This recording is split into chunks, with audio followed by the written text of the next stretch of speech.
அல்லது வேறு நிறுவனங்களினாலும் சரி அவர்களை எவ்வாறு ஊக்கப்படுத்தலாம் அல்லது அவர்களுடைய நிதியை எவ்வாறு அதிகரிக்கலாம் என்பதை பற்றி நாங்கள் சிந்தித்துக் கொண்டிருக்கின்றோம். கடவுளுடைய சித்தம் இருந்தால் நாங்கள் எதிர்வரும் காலத்தில் அவர்களை உண்மையாக பலப்படுத்த வேண்டும். இந்த கிராமத்துக்காக அவர்கள் உழைத்துக் கொண்டிருக்கிறார்கள். இந்த கிராமத்தை அவர்கள் எந்தவித ஊதியமும் இல்லாமல் ரீதியாக ஒரு அரசியல் பிரவேசம் உங்களால் உருவாக்கப்பட்டவன்.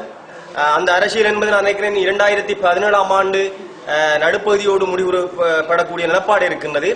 எனவே இங்கு எங்களுடைய சமூக மட்டத்திலே பல அபிவிருத்திகளை எடுப்பதாகவும் பல பணிகளை செய்வதாகவும் உங்கள் வாக்குறுதிகள் தருவார்கள். ஆனால் என்னை பொறுத்த மட்டில் அவ்வாறான பணிகள் எங்களுடைய பிரதேசத்தில் முன்னெடுத்தது என்கிற விடயம் ஒரு கேள்விக்குறியான விடயமாகத்தான் இருக்கிறது.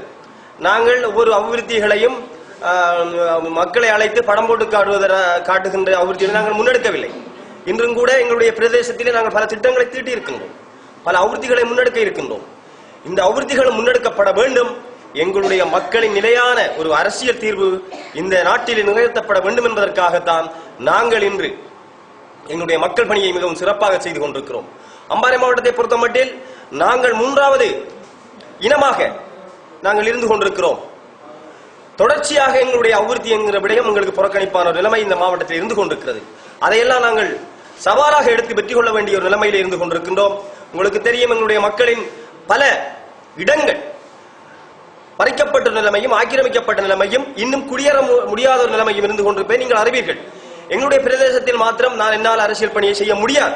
அந்த அடிப்படையில் இன்று நாங்கள் பொத்தூர் பிரதேசம், திருக்கோவில் பிரதேசம் போன்ற பிரதேசங்களிலே பல இடங்கள் இன்னும் மீட்கப்படாமல், அதே போன்று எங்களுடைய சம்மாந்துறை பிரதேசத்திலும் கூட காணி பிரச்சனைகள் இருக்கின்றன. நாங்கள் முடிந்தவரை இந்த பணிகளை எங்களுடைய மக்களுக்காக நாங்கள் செய்து கொண்டிருக்கிறோம். எங்களுடைய காணிகள், எங்களுடைய இடங்கள் எல்லாம் எங்களுடைய மக்களுக்கு கிடைக்க வேண்டும் என்பதை எமது பணி.